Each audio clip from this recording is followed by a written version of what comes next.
هو الحبيب الذي ترجى شفاعته لكل هول من الأهوال مقتحم يا رب بالمصطفى بلغ مقاصدنا واغفر لنا ما مضى يا واسع فهو الذي ثم معنه وصورته ثم اصطفاه حنيئا بارئ النسم يا رب بالمصطفى بلغ مقاصدنا. Assalamualaikum warahmatullahi wabarakatuh.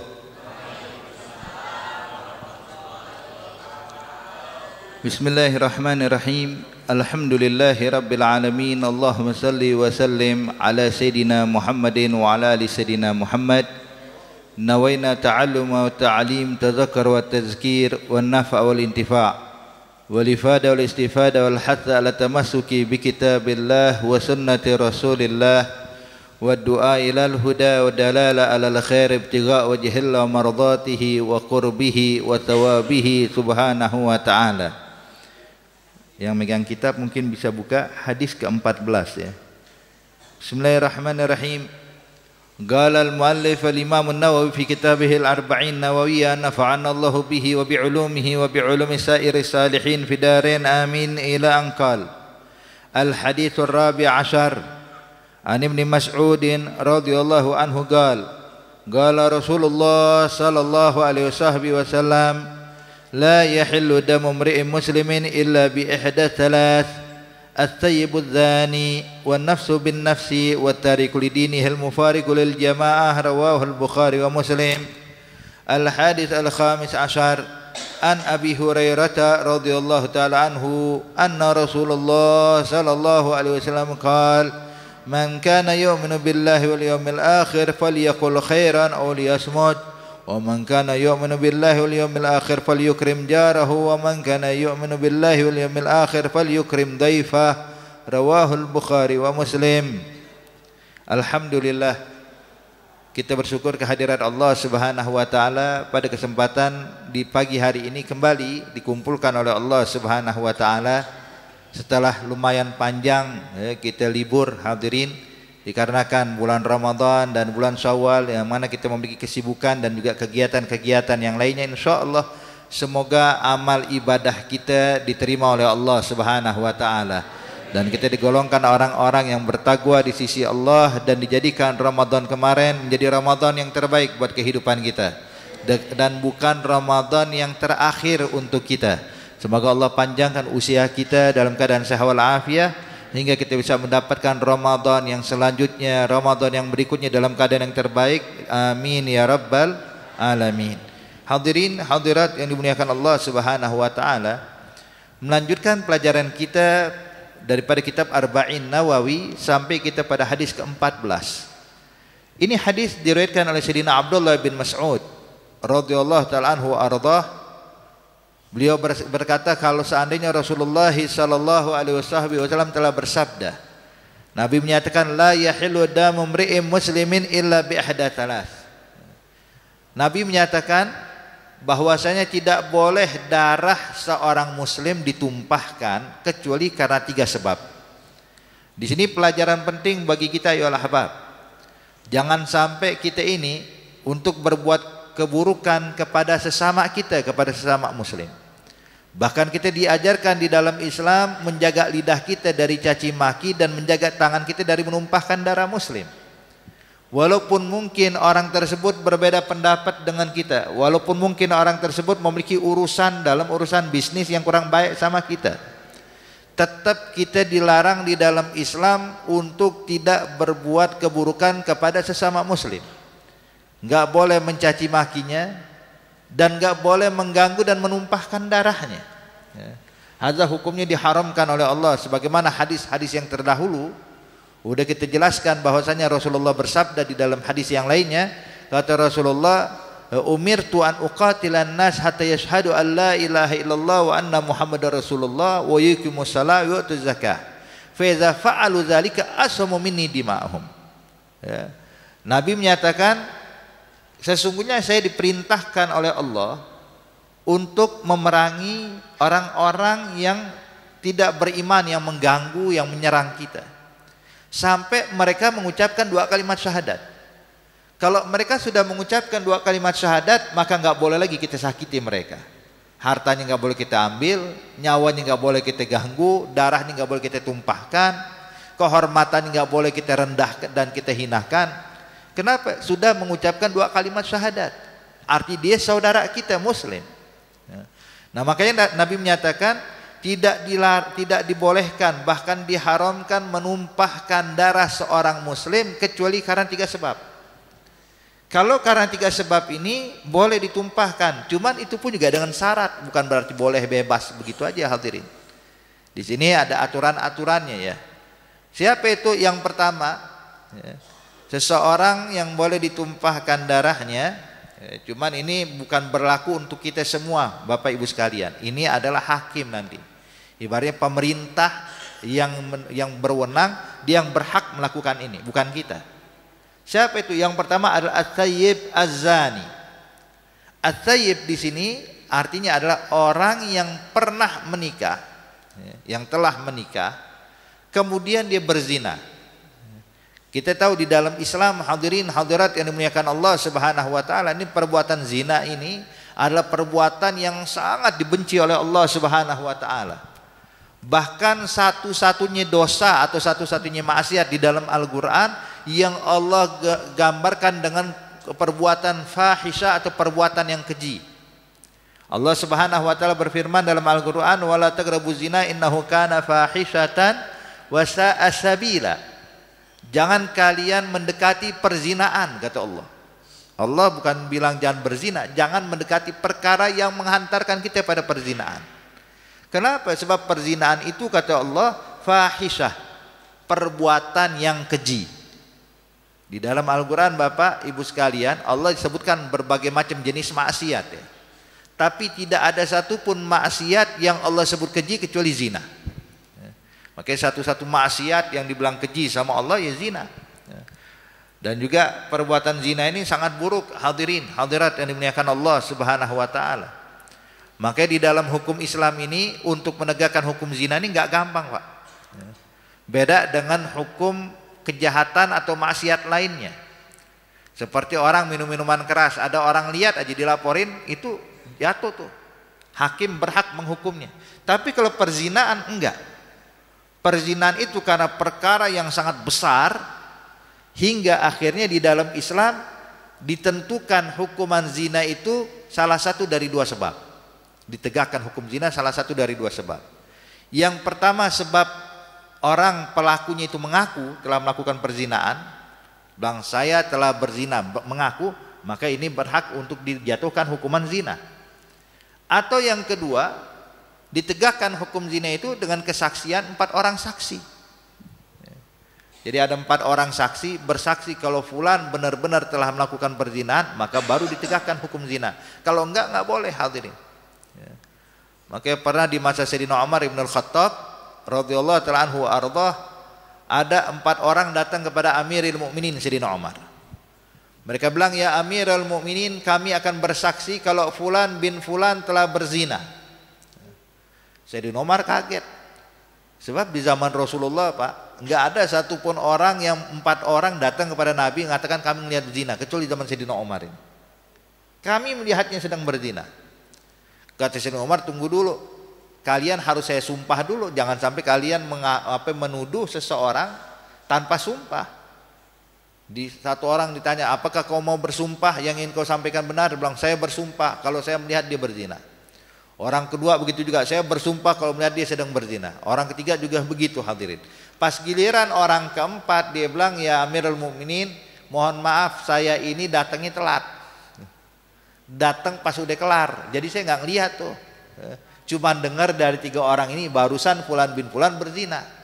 Kata Sayyidina Umar, kalau begitu kalian berempat yang dihukum. Karena apa? Hukum qadzaf, sebab kalian dia menuduh orang berzina. Walaupun betul terbukti hadirin, mereka menyaksikan, tapi saking besarnya ini dosa, saking besarnya ini maksiat, sampai Islam tuh nggak sembarangan untuk menentukan hukum bagi orang yang melakukan zina. Harus ada 4 orang yang benar-benar menyaksikan. Nggak cukup hadirin dengan media sosial nih yang disebar di mana-mana, apalagi zaman sekarang Pak, subhanallah. Ya. Zaman sekarang udah makin canggih, kadang-kadang ya, muka orang bisa dirubah-rubah tuh. Ya. Jadi nggak bisa jadi patokan hukum. Saya nonton lihat di media sosial tersebar viral kalau fulan melakukan ini, hanya nggak boleh. Ente ngelihat langsung, dia bilang enggak. Maka kalau ente tuduh, ente kena hukum qadzaf. Ya. Hukum qadzaf itu dipecut hadirin sebanyak 80 kali pecutan. Ya. Itu bagi orang yang menuduh orang lain berzina. Jadi nggak main-main, nggak gampang, nggak sembarangan hadirin. Jadi yang tersebar di internet, yang disebarkan di televisi atau lain-lainnya, selagi tidak terlihat secara langsung, maka hukumnya tidak bisa dijadikan hukum atau landasan untuk menentukan hukum. Makanya ini di zaman Rasulullah hadirin, hukuman perzinaan itu, hukuman perzinahan itu di zaman Rasulullah terjadi cuma 1 kali atau 2 kali, itu pun bukan dari kesaksian 4 orang, tapi pengakuan pelaku. Ya, dari pengakuan pelaku. Nah Nabi Muhammad pun ketika ada orang mengaku Pak, Bu, itu Nabi Muhammad masih kasih kesempatan buat dia. Maksudnya dia ada urusan ente sama Allah, tobat sama Allah, sebab hukumannya berat nih. Ya. Sebab bagi wanita atau bagi laki-laki yang sudah menikah kemudian berzina, di dalam hukum Islam itu hukumannya dirajam sampai meninggal. Ya, dirajam sampai meninggal. Makanya dalam Islam itu Nabi itu nggak mau menegakkan hukum ini, artinya udah urusan ini dengan Allah, engkau dengan Allah. Cuman karena orang ini memaksa agar dihukum oleh Rasulullah, maka mau nggak mau ditegakkan hukumannya. Jadi pernah ada satu orang wanita datang kepada Rasulullah, ya Rasulullah ini zina. Nabi Muhammad, saya mengaku telah berzina. Kaget Rasulullah. Nabi katakanlah, mungkin ente cuman disentuh, dipegang atau bagaimana. Galah ya Rasulullah, zina, tahir nih, sucikan saya. Nabi masih mengatakan mungkin begini, enggak ya Rasulullah. Maksa hadirin, minta ditegakkan hukum. Akhirnya karena udah dipaksa-paksa terus, akhirnya Rasulullah mengatakan, ente hamil enggak? Dia bilang hamil. Kalau gitu ya udah tunggu sampai lahiran dulu. Ente pulang aja. Ya. Ntar kalau lahiran ente mau balik.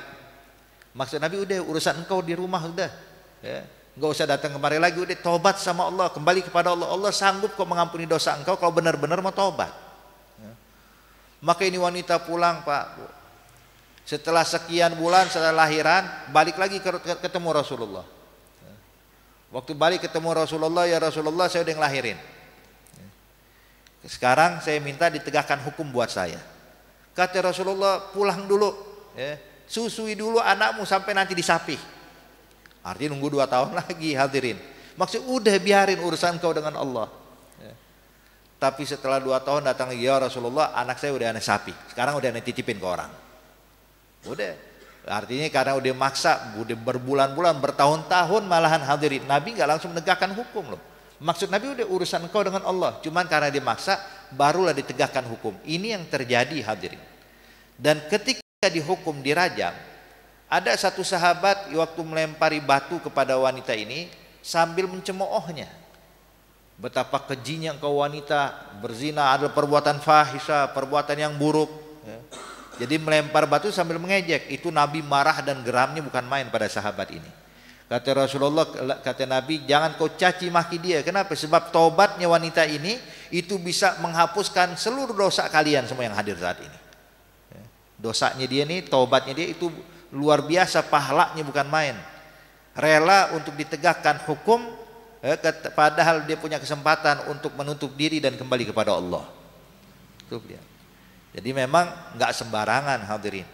Cuma jadi kalau seandainya orang sudah menikah kemudian berzina, naudzubillah min dzalik, maka ini hukumannya jadi berat. Jadi memang di dalam hukum Islam itu Bapak Ibu sekalian, hukuman berzina itu terbagi menjadi 2. Ada orang yang belum pernah menikah berzina, ada orang yang sudah menikah kemudian berzina. Kalau orang yang belum pernah menikah berzina, maka hukumannya adalah dipecut sebanyak 100 kali pecutan. Dan barang siapa yang sudah menikah kemudian berzina, maka hukum Islamnya adalah dirajam sampai meninggal dunia. Nauzubillah min dzalik. Makanya di sini jaga, jangan kita selamatkan diri kita dari hal-hal yang bisa menghantarkan kita pada perzinaan. Sebab zina bukan perkara remeh, perkara besar. Maka kita jaga keluarga kita, jaga anak-anak kita, jaga pemuda-pemudi di lingkungan kita, bimbing mereka, arahkan mereka. Jangan kita anggap enteng perbuatan hal seperti ini. Kenapa? Dampaknya besar. Kalau perzinaan sudah merajalela, sudah dianggap biasa dan dianggap hal yang lumrah, maka tidak ada lagi kebaikan yang ada di tempat kita saat ini, hadirin. Kenapa? Itu perbuatan yang keji kita anggap enteng. Allah aja nyebut itu perbuatan yang sangat buruk. Datang kita bilang nggak apa-apa, biasa, lumrah, kebiasaan anak zaman sekarang lah, haram. Benar-benar kita jaga, selamatkan keluarga kita, selamatkan anak-anak kita, selamatkan lingkungan kita dari perbuatan hal seperti ini. Kemudian yang berikutnya adalah an-nafsu bin nafsi. Yang kedua adalah seseorang boleh menumpahkan darah kepada muslim lainnya, yaitu kalau seandainya qisas. Qisas itu juga, hadirin, membunuh, hukumannya dibunuh juga kan, hukuman mati. Kalau membunuh hukumannya hukuman mati. Cuman perlu kita pahami Bapak Ibu sekalian, tidak semua pembunuhan itu atau terbunuhnya, penyebab terbunuhnya orang lain maka wajib ditegakkan hukum qisas, enggak. Jadi makanya saya bilang ini hadis ada aturan mainnya, ada cara-caranya di dalam syariat Islam. Jadi nggak semudah yang kita bayangkan. Kalau kita mungkin kalau baca ini hadis, qisas itu kalau orang membunuh maka hukumannya qisas, hukuman mati. Enggak. Jadi gini hadirin. Jadi membunuh itu, Bapak Ibu sekalian, ada 3 macam. Pembunuhan itu atau proses terbunuhnya orang lain itu ada tiga macam. Yang pertama adalah amdul mahad. Amdul mahad artinya adalah orang yang membunuh dengan alat yang mematikan dengan sengaja. Jadi menghilangkan nyawa orang lain dengan alat yang mematikan dengan sengaja, maka inilah yang diqisas. Datang emang niat membunuh, bawa pisau atau bawa apapun itu, kemudian dibunuh orang tersebut, maka ini hukumannya qisas, al-nafsu bin nafsi. Tapi yang kedua, khata'ul amad. Khata' amad ini dia tidak punya niat membunuh dan tidak menggunakan alat yang mematikan. Contoh, temannya lagi duduk, dipukul pundaknya, pas dipukul pundaknya tahu-tahu meninggal. Mungkin jantungan kali, kaget atau bagian, dia cuma menepuk seperti ini, tahu-tahu kaget meninggal. Artinya menepuk punggung, hadirin, ini bukan hal perkara yang mematikan. Dan dia tidak punya niat membunuh, maka yang kayak begini tidak diqisas. Tidak diqisas. Atau yang ketiga, syibhul amad. Dia menggunakan alat yang mematikan tapi tidak sengaja mengenai orang lain. Ini contoh kayak naik mobil, kendaraan, tahu-tahu remnya blong. Dia nggak sengaja oleng, tahu-tahu menabrak seseorang hingga meninggal. Maka yang menabrak ini, hadirin, tidak dikenakan qisas. Kenapa? Memang alatnya mematikan mobil, orang ditabrak pakai mobil, siapa yang bisa hidup? Tapi dia nggak ada unsur kesengajaan. Dia tidak punya niat membunuh orang tersebut. Tanpa sengaja mengenai orang lain, ini namanya syibhul amad. Yang seperti ini pun nggak diqisas. Jadi bukan berarti kalau menghilangkan nyawa qisas, enggak, ada aturannya. Kemudian juga kalau memang terbukti, hadirin, dia membunuh dengan alat yang mematikan secara sengaja, yang mana dia patut untuk dihukum qisas, itu pun enggak serta-merta langsung hukum qisas, enggak. Tapi di dalam hukum Islam, hakim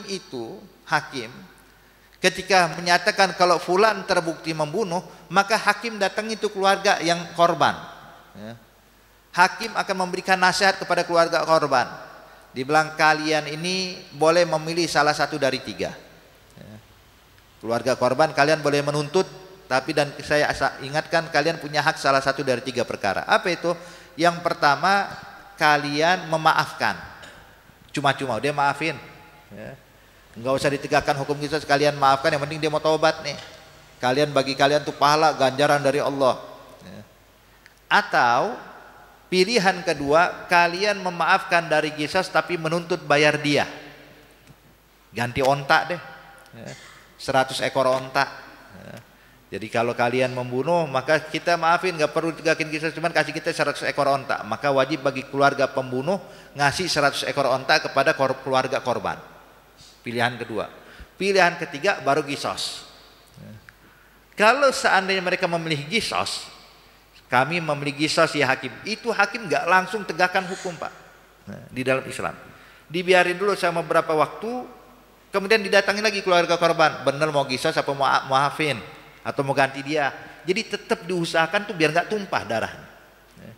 Sampai ketika udah dipastikan nggak berubah, barulah ditegakkan hukum qisas.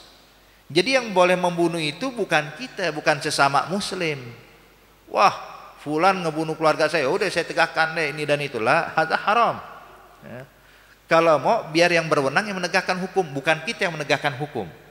Sebab kita nggak punya wewenang untuk itu. Makanya hakim pun juga menegakkan hukum itu nggak sembarangan, dipastikan dulu sudah terbukti. Ketika sudah terbukti, dirayu nih keluarga korban untuk bisa memaafkannya atau menggantinya dengan membayar dia. Ketika sudah tidak mau, tetap mau qisas, itu pun nggak langsung ditegakkan hukum, dikasih waktu jeda berapa waktu hadirin dari keinginan keluarga korban, kemudian didatangi lagi oleh hakim sampai dipastikan berikutnya. Jadi makanya nih subhanallah Islam, Pak, walaupun ini dinyatakan harus ditegakkan ini dan itu, sebenarnya itu nggak seperti yang kita bayangkan. Jadi benar-benar rahmah, benar-benar mengajarkan kasih sayang. Jadinya nggak sembarangan menegakkan hukum. Jadi bukan seperti yang kita bayangkan dan tuduhan orang-orang di luar sana yang mengatakan Islam itu agama yang kasar, agama yang jahat. Lah, justru sebaliknya. Benar-benar berusaha tuh biar gimana caranya nggak ada darah yang tumpah. Tapi ketika sudah terpaksa mau nggak mau, barulah ditegakkan hukum. Kemudian yang ketiga hadirin adalah at-tariku lidinihi al-mufariqu lil jamaah. Itu orang yang murtad, yang keluar dari Islam. Yang menyatakan keluar dari Islam, maka darahnya pun menjadi halal. Cuma itu pun bukan kewajiban kita untuk menghilangkan nyawa orang yang murtad. Lah, haram. Sebab kita nggak berwenang.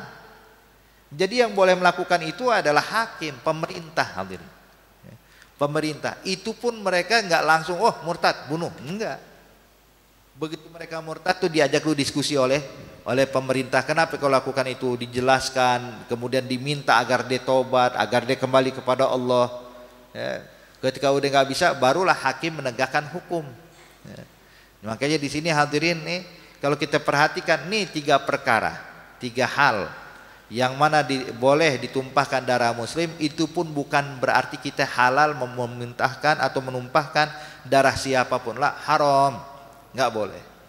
Makanya berapa banyak orang zaman sekarang ini hadirin yang entah bagaimana pola pikirnya, mereka beranggapan kalau beda sama kita berarti musuh, kalau dia musuh berarti boleh kita tumpahkan darah. Akhirnya apa yang terjadi? Perang saudara di mana-mana ya hadirin. Kita dapatkan muslim dengan muslim, perang saudara, bukan korbannya bukan 1 orang, bukan 2 orang, bukan puluhan orang, bukan ratusan orang, bahkan ribuan, bahkan puluhan ribu, bahkan sampai ratusan ribu orang sebagai korban. Kenapa? Sebab tidak menjalankan apa yang diajarkan Rasulullah seperti ini. Ketika hawa nafsu yang bermain, dia tinggalkan syariat Allah, dia tidak pedulikan ucapan Nabi Muhammad, akhirnya dianggap pokoknya kalau beda sama kita musuh, darahnya halal. Makanya kita lihat seperti walaupun mungkin kasusnya antara masyarakat dengan pemerintah atau bagaimana atau sesama kelompok atau beda kelompok yang terjadi hadirin karena mereka tidak mengindahkan ucapan Nabi Muhammad. Jadi nggak ada Bapak Ibu sekalian ketika kita beda sama orang terus kita menumpahkan darah terus kita dibilang jihad, enggak. Jadi kalau ada yang bilang wah kita masyarakat bergerak berontak kepada pemerintah kita berjihad, ini bukan jihad. Itu namanya bughah. Tahu bughah? Bughah itu pemberontak dan haram hukumnya. Bughah hukumnya haram. Jadi bukan berarti halal. Oh jihad bukan jihad, namanya jahat. Kalau jihad nggak begitu hadirin. Itu namanya jahat. Jihad itu ada aturan mainnya. Makanya hadirin hadirat yang dimuliakan Allah, Nabi pernah nyatakan dalam hadis, kata Rasulullah, izal taqal musliman bisayfayhima fal qatilu wal maqtulu finnar. Faqala hadzal qatil fama balul maqtul ya Rasulullah? Qala innahu harisun li sahibih. Kata Nabi ini, Bapak Ibu sekalian, jikalau dua orang muslim berjumpa, bertemu, Nabi nggak nyebutin kesalahannya ya, pasti orang kalau udah bermusuhan datang dan keduanya menghunuskan pedang. Keduanya menghunuskan pedang, yang A menghunuskan pedang, yang B menghunuskan pedangnya. Maka terjadilah pertikaian hingga salah satunya meninggal. Maka kata Nabi, al-qatil wal maqtul finnar. Kata Nabi, yang ngebunuh sama yang dibunuh sama-sama masuk neraka. Tapi ini kan kesalahannya begini ya, Nabi nggak nyebutin kesalahan. Pokoknya muslim mau muslim bukan muslim. Ya. Tapi dia salah, walaupun dia salah, dia muslim bukan muslim, khalas jangan dibunuh. Ya. Jadi nggak ada alasan kalau ngebunuh muslim itu jihad, nggak ada hadirin. Ya. Nggak ada. Yang ada kata Nabi, fal qatil wal maqtul finnar. Yang ngebunuh sama dibunuh semuanya masuk neraka. Jadi nggak ada jihad kayak begitu ya, neraka tempatnya. Sahabat bingung, ya Rasul, hadzal qatil fama balul maqtul. Yang ngebunuh masuk neraka, iya deh, ngebunuh muslim. Tapi yang dibunuh kok masuk neraka juga ya Rasulullah? Kata Nabi, sebab yang dibunuh dia pun punya niat ngebunuh sahabatnya, cuman keduluan aja. Ya. Maka semuanya adalah perkara yang diharamkan. Nggak boleh sama sekali kita menumpahkan darah sesama kita. Ayolah bab, Islam ngajarin kita ini bersatu, bukan bermusuhan. Walaupun bagaimana nggak boleh kita mencaci maki, menghina, apalagi menyakiti sampai menumpahkan darah. Kata Nabi, gitalul muslim kufur wasibabuhul fusuk. Kata Nabi, mencaci maki muslim, apapun kesalahan muslim tersebut, ya, mau dia orang nggak benar, mau dia orang jahat, mau dia orang bagaimana, kita dilarang mencaci maki muslim. Mencaci maki muslim fasik, kata Rasulullah, fasik. Tapi dia berhak dicaci lah. Ya, jangan kemakan godaan syaitan. Ya, hadirin, Nabi Muhammad ingin umat Islam bersatu. Yang ingin umat Islam pecah belah ini syaitan. Ya, syaitan. Itu Nabi pernah nyatakan dalam hadis, gal inna syaitan aisun an yu'bad fi jaziratil arab minal musallin. Ya, sesungguhnya syaitan itu putus asa, Pak. Udah putus asa, nggak mungkin lagi bisa disembah kembali di Jaziratul Arab. Jadi orang-orang Islam itu ketika udah memeluk Islam, maka nggak ada lagi nyembah syaitan. Tahu syaitan salah. Cuma syaitan tetap berusaha menghancurkan umat Islam. Dengan apa? Dengan tahrish bainahum, dengan mengadu domba. Maka ini semuanya adalah tipu daya syaitan yang terjadi, pertumpahan darah, perpecahan, permusuhan, peperangan. Ya. Terjadi cacian makian antar sesama muslim. Ini adalah orang yang masuk jebakan syaitan. Masuk jebakan syaitan. Kalau dia paham ucapan Nabi Muhammad, maka dia bakal hormati siapapun muslim yang ada di sekitarnya. Kenapa? Sebab dilihat ini saudara saya muslim. Beda, walaupun beda, tapi saudara saya. Harus saya hargai, harus saya hormati, harus saya sayangi. Begitu ajaran Islam, Pak. Jadi jangan sampai ada di antara kita ini kebencian, kedengkian, permusuhan lah, singkirin. Itu adalah tipu daya syaitan.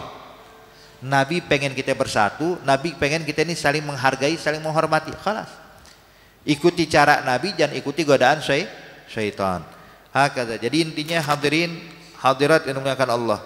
Jadi boleh menumpahkan darah dengan 3 sebab nih. Orang yang udah menikah kemudian berzina, qisas, kemudian juga orang yang murtad. Tadi cuma ada aturan mainnya. Selain yang 3 ini nggak boleh. Ya. Selain yang 3 ini haram hukumnya. Ada orang mencuri di kampung kita dipukulin sampai mati, ada haram tuh. Ya. Tapi dia mencuri, walaupun dia mencuri sebanyak apapun, hukumannya bukan dipukulin sampai meninggal. Ya. Ingat, yang dibolehkan cuma 3 hal ini nih, lebihnya nggak boleh hadirin. Ya. Ada orang beda pendapat, wah boleh kita bola, haram. Nggak boleh sama sekali. Makanya jaga diri kita hadirin, jangan sampai masuk tipu daya dan perangkapnya syaitan. Taib. Kemudian hadis berikutnya, Nabi bersabda, kata Rasulullah yang diriwayatkan oleh Abu Hurairah radhiyallahu taala anhu ardah, Man kana yu'minu billahi wal yawmil akhir falyaqul khairan aw liyasmut. Kata Nabi Muhammad, barang siapa yang mengaku beriman kepada Allah, beriman kepada hari akhir, beriman pada hari akhir ini semua yang akan terjadi di hari kiamat dia imani, dia yakini. Kalau orang yang mengaku beriman kepada Allah dan beriman kepada hari akhir, falyaqul khairan. Maka kalau pengen ngomong, ucapkanlah kalimat yang baik. Ucapkan kalimat yang baik, falyaqul khairan aw liyasmut, atau diam. Enggak bisa ngomong yang baik, jangan ngomong. Mendingan diam aja udah. Kenapa? Sebab kalau kita ngomong yang enggak baik akhirnya jadi dosa. Jadi orang yang beriman itu, Pak, orang yang beriman itu ciri-cirinya kalau ngomong tuh ngomongannya baik semua, manfaat. Kalau enggak ilmu, kalau enggak nasihat, kalau enggak zikir. Enggak lebih dari itu. Jadi nggak ada itu orang yang beriman menghabiskan waktunya untuk hal yang sia-sia, ngomongin sesuatu yang nggak ada manfaatnya. Ini kadang-kadang kita ini hadirin zikirnya cuman semenit, cuman ngomongin orang, gosipin orang ini 1 jam. Kalau zikir mah sebentar doang dicukup ya, 5 menit. Baca tasbih 33 kali, tahmid 33 kali, takbir 34 kali. Itu kalau dihitung nggak nyampe 5 menit hadirin. Tapi giliran duduk gosipin orang, Masya Allah, sejam mah kurang.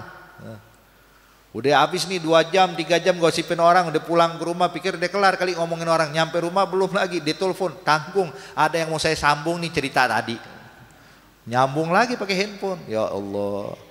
Makanya kata Nabi, faliyaqul khairan aw liyasmut. Kalau pengen ngomong yang baik. Kalau nggak bisa ngomong yang baik, diam, selamat. Makanya kata ulama, kalau ngomong itu terbuat dari perak, maka diam itu terbuat dari emas.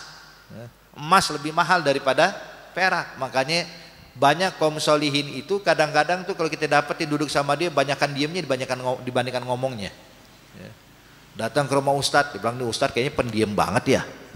Datang ke rumah kiai, kok kiai jarang ngomong ya. Kenapa? Sebab dia lagi mengamalkan hal kayak begini. Kalau dia mau ngomong, omongan yang baik. Nggak bisa ngomong yang baik, dia diam. Wah kata, sebab orang kalau banyak omongnya ibu, bakal banyak salahnya. Banyak salahnya, kadang ngomong terus. Kalau dia ngomong terus, salahnya banyak tuh. Ntar nggak sengaja nyaci maki, nggak sengaja gosip, nggak sengaja ini dan itu, terus banyak omongan. Makanya faliyaqul khairan aw liyasmut. Makanya Nabi Muhammad sallallahu alaihi wasallam itu, hadirin hadirat yang dimuliakan Allah, itu para sahabat ketika mensifatkan Nabi Muhammad adalah orang yang banyak diam. Yang banyak diam. Enggak ngomong kecuali hal yang manfaat, kecuali nasihat tuh Rasulullah. Sayyidina Abu Bakar Siddiq radhiyallahu ta'ala anhu arda, beliau hadirin untuk ketika enggak ingin banyak bicara, maka diambil kayak batu kerikil hadirin, ditaruh di mulutnya. Kenapa naruh batu? Biar nggak gampang ngomong. Nggak gampang ngomong. Coba kalau kita naruh batu di sini hadirin kayak batu cincin atau apa, taruh di mulut, coba ngomong, susah kan? Susah. Makanya Sayyidina Abu Bakar Siddiq itu demi menjaga mulutnya biar nggak gampang ngomong, taruh batu di mulut. Kalau ada orang nanya, dia pengen jawab, baru dilepasin itu batu, menjawab, kelar menjawab, taruh lagi itu batu. Kenapa? Saking jaga mulut. Kenapa Bapak Ibu sekalian? Sebab kebanyakan orang dijebloskan ke dalam api neraka semua kebanyakan gara-gara ini nih, lidah. Makanya kata Imam Ghazali, hadzal lisan jirmuhu shaghir lakin jurmuhu kabir. Kata Rasulullah, kata Imam Ghazali, lidah itu bentuknya kecil, fisiknya kecil, lebih kecil dari tangan kita hadirin, lebih kecil dari kaki kita, tapi kalau dia melakukan dosa, gedenya bukan main. Itu berapa banyak orang hadirin hadirat yang dimuliakan Allah dijebloskan, kata Nabi Muhammad, ala manakhirihim, dijebloskan ke neraka, muka mereka duluan tuh nyentuh lantai api neraka. Gara-gara apa? Illa hasaid alsinatihim, gara-gara hasil dari lidahnya. Nabi pernah cerita Bu, Pak, waktu perjalanan Isra wal Mi'raj, kata Nabi Muhammad, saya melihat ada seekor kerbau besar banteng keluar dari lubang semut. Lubang semut kecil, tahu muncul banteng yang besar. Dan banteng yang besar ini kata Rasulullah menghantam semua yang ada di hadapannya. bangunan semua yang ada di hadapannya dihancurkan sama ini banteng, diseruduk semuanya. Begitu udah luluh lantas semuanya, udah hancur semuanya, banteng ini mau balik lagi ke lubang sumur kagak muat. Kagak muat, udah menghancurkan semua, pas mau balik nggak bisa. Nabi Muhammad bingung nanya sama malaikat Jibril, ya Jibril, apa maksud ini ya Jibril? Kata malaikat Jibril, ya Rasulullah, ini adalah perumpamaan daripada umatmu yang mengeluarkan satu ucapan yang mana ucapannya menghancurkan semua yang ada di hadapannya. Ketika udah hancur, dia pengen balik, udah nggak bisa lagi, udah kalimat nggak bisa ditarik ulang.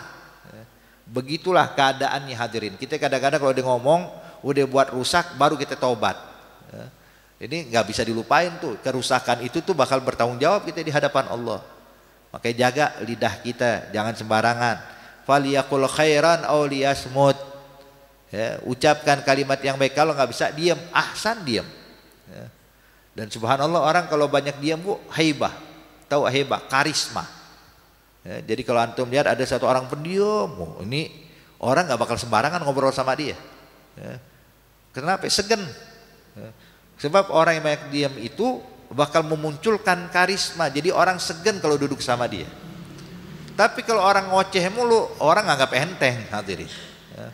Maka pernah Imam Syafi'i, ya, Imam Syafi'i ini bu, beliau ini sakit-sakit tuh ngajar. Pernah dia ngalamin sakit karena dia tua, sakit kakinya. Ya. Jadi kalau ngajar itu kadang-kadang lonjor, ya. Dipanjangkan kakinya sebab mau ditekuk itu sakit. Cuman sekali waktu datang satu orang paruh baya yang udah mendekati tua, sekitar usia 50 tahunan gitu. Hadir, cuman nih orang tuh haibah, banyak diem, gak banyak omong. Hingga akhirnya Imam Syafi'i dipersilahkan bukan duduk sama murid yang lain, duduk di samping Imam Syafi'i pak. Silahkan kau duduk samping saya. Itu Imam Syafi'i begitu duduk nih orang pak, kakinya Imam Syafi'i yang diselonjorin ditarik, dipaksa dibengkokin sama dia, dipaksa bersila. Jadi dia ngajar sambil nahan rasa sakit. Ya. Karena apa? Karena ada orang di sebelahnya ini yang penuh karisma. Kenapa penuh karisma? Sebab banyak diam. Ya. Banyak diam. Hingga Imam Syafi'i itu kadang-kadang ngitung nih orang hadirin. Ya. Berapa kali majelis itu Imam Syafi'i narik kaki, nahan. Ya. Kenapa ada dia? Ternyata orang yang banyak diam ini bukan orang alim, ternyata orang awam. Tahu-tahu tengah taklim dia nanya Imam Syafi'i, ya Imam saya mau tanya, kalau seandainya hukum seperti ini nih, ya, apa namanya, kalau seandainya orang buang angin itu dalam wudu batal nggak sholatnya? Ya. Lagi buang angin, sholat buang angin batal nggak sholatnya? Imam Syafi'i, ternyata ini pertanyaan orang bukan orang alim. Kata Imam Syafi'i, tunggu dulu sebelum saya jawab, saya mau ngelonjorin kaki dulu, kata Imam Syafi'i. Ternyata bukan orang alim. Cuman lihat asyahid di sini hadirin, karisma orang yang diam itu benar-benar nampak. Ya. Ya, cuman diam, diam artinya kita niatin jaga biar nggak ngomong yang haram. Ya. Biar nggak ngomong yang haram. Hakadha. Jadi faliyakul khairan. Ucapkan kalimat yang baik. Sebab kadang-kadang ucapan kita pak yang kita sampaikan kadang-kadang nggak ada manfaatnya. Kita ngomong panjang lebar tuh nggak ada manfaat sama sekali. Seperti saya pernah sampaikan kepada antum sekalian. Kita bicara tentang harga dolar naik, harga dolar turun. Kita panjang lebar ngobrol dari pagi sampai siang ngebahas tentang dolar. Itu nggak mungkin ucapan kita menurunkan dolar hadirin. Artinya ucapan yang kita sampaikan dari siang sampai ke malam itu sia-sia semuanya, nggak bawa manfaat. Kalau kita gunakan buat zikir, berapa pahala yang kita dapatkan? Kalau kita gunakan untuk berjam-jam buat baca Quran, berapa pahala yang kita dapatkan? Banyak. Tapi kita ngomong berjam-jam ngurusin dolar, pahala kagak dapet, dolar kagak turun, sama aja udah. Ngebahas harga barang naik terus, nggak turun-turun, kita obrolin, tiap hari kita obrolin harga barang naik, kapan turunnya nih? Kita semua udah mengatur strategi gimana menurunkan barang ini segala macam, menurunkan harganya, tapi tetap nggak bakal turun. Sebab kita bukan orang yang berwenang, berarti ucapan kita sia-sia hadirin. Sia-sia. Makanya hal kayak begini nih Nabi ingat, faliyakul khairan aw liyasmut. Yang kedua kata Rasulullah, barang siapa yang mengaku beriman pada Allah, beriman pada hari akhir, maka kata Rasulullah, falyukrim jarah, maka muliakan tetangga.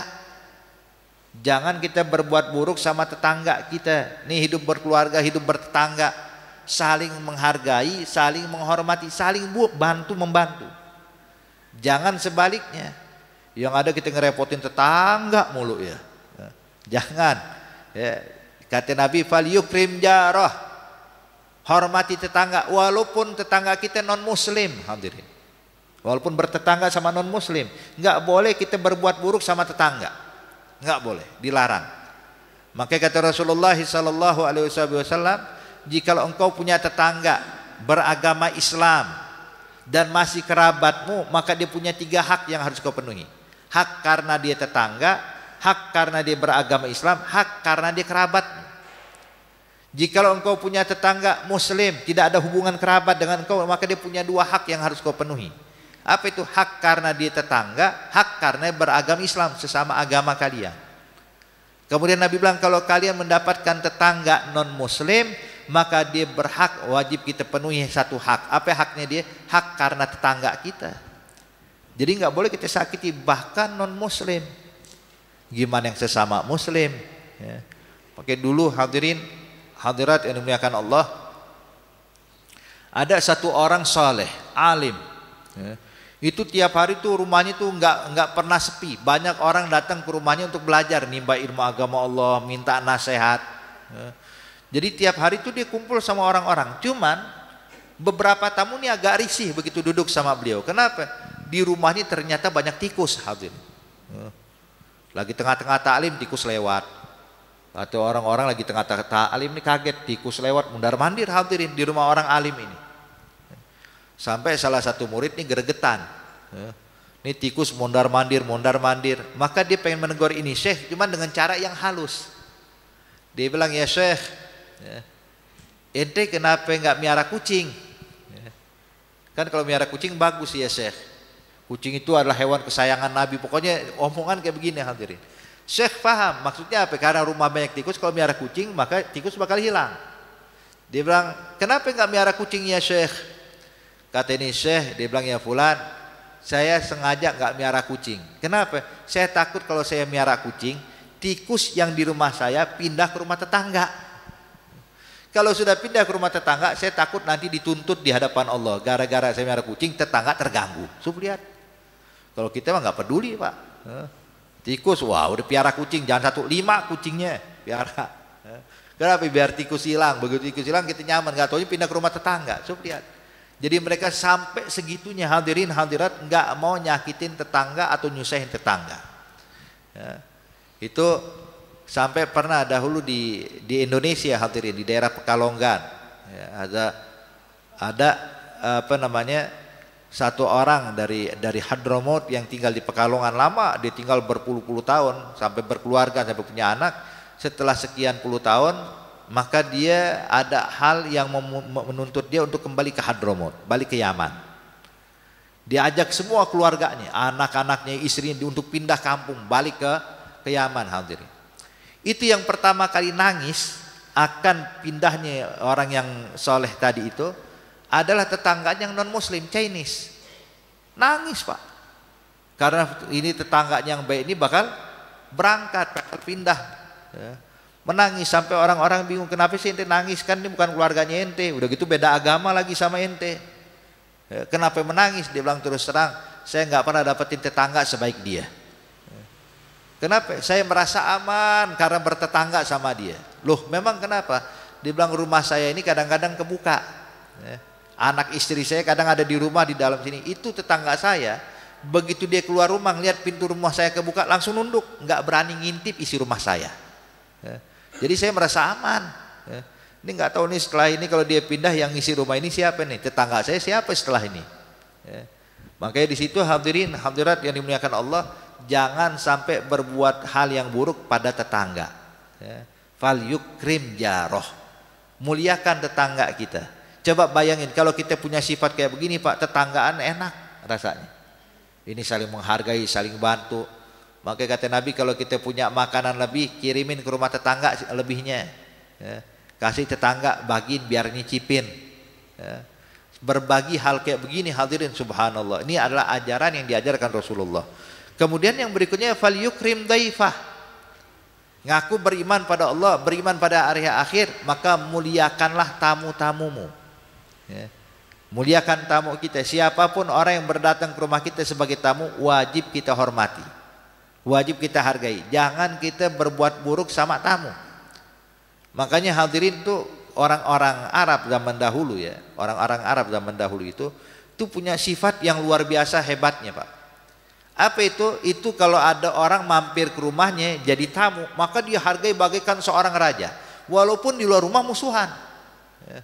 Musuhan, tapi begitu dia udah datang sebagai tamu maka dihormatin. Itu kalau ketika datang nih orang yang berperang, makanya seperti Raja Tuba. Kalau kita bicara tentang sejarah hidupnya Rasulullah hadirin, itu kan Rasulullah waktu hijrah ke Madinah tinggal di rumahnya Abu Ayyub Al-Ansari. Waktu masuk Madinah singgah pertama beberapa bulan di rumah sahabat, sebab Nabi belum punya rumah nih. Nabi tinggal di rumahnya sahabat Nabi yang bernama Abu Ayyub. Itu Abu Ayyub Al-Ansari bilang, ya Rasulullah, ane udah tahu ente bakal nginep di rumah saya. Jadi saya udah yakin ente bakal nginep di rumah saya. Kata Rasulullah, tahu dari mana ya Abu Ayyub? Kata Abu Ayyub, tunggu sebentar ya Rasulullah. Masuk ke dalam rumah Pak, ngeluarin kertas kulit gitu, kulit bertuliskan surat dari Raja Tuba. Raja Tuba ini ratusan tahun sebelum kejadian itu hadirin. Artinya berapa ratus tahun sebelum Nabi dilahirkan, Raja Tuba udah ada tuh. Raja Tuba ini adalah raja yang mana itu bermusuhan dengan orang-orang Madinah. Bermusuhan dengan orang-orang Madinah. Jadi sering perang antara Raja Tuba nih dengan orang Madinah.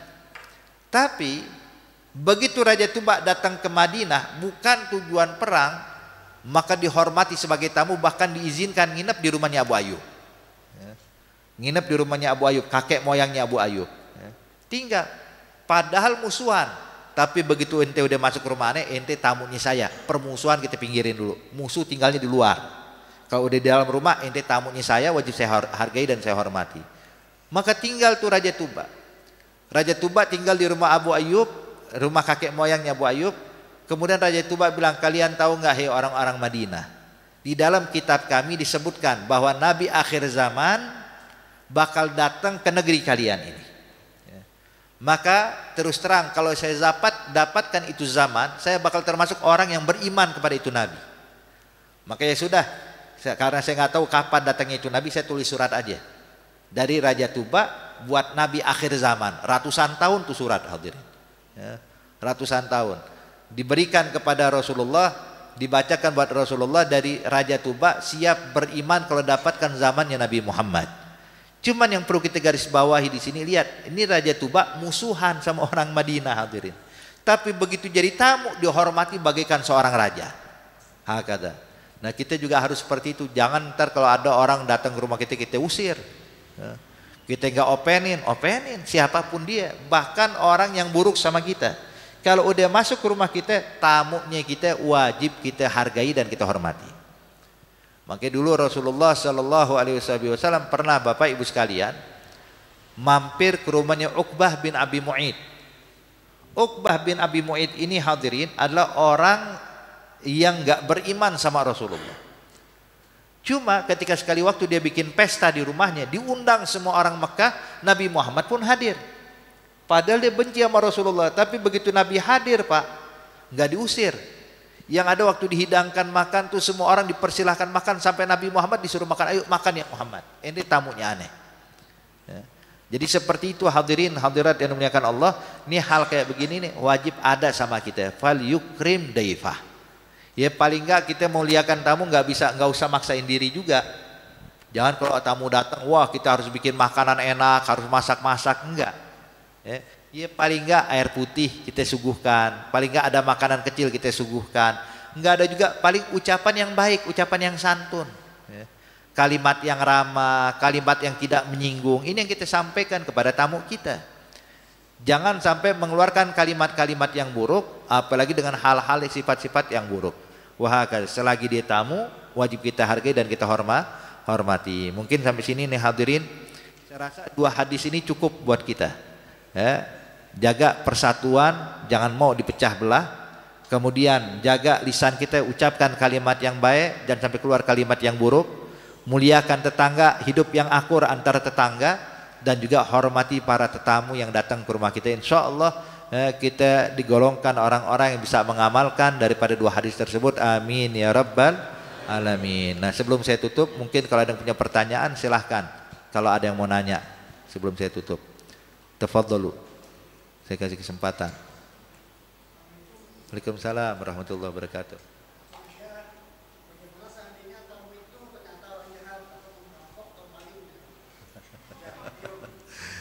Ya, kalau seandainya kita yakin ini jelas-jelas pengen berbuat jahat kepada kita, kita diizinkan dalam Islam menjaga diri atau membela diri. Ya. Cuman nggak bisa kita jadikan tuh, wah ini perasaan saya kayaknya niatnya jahat nih lah.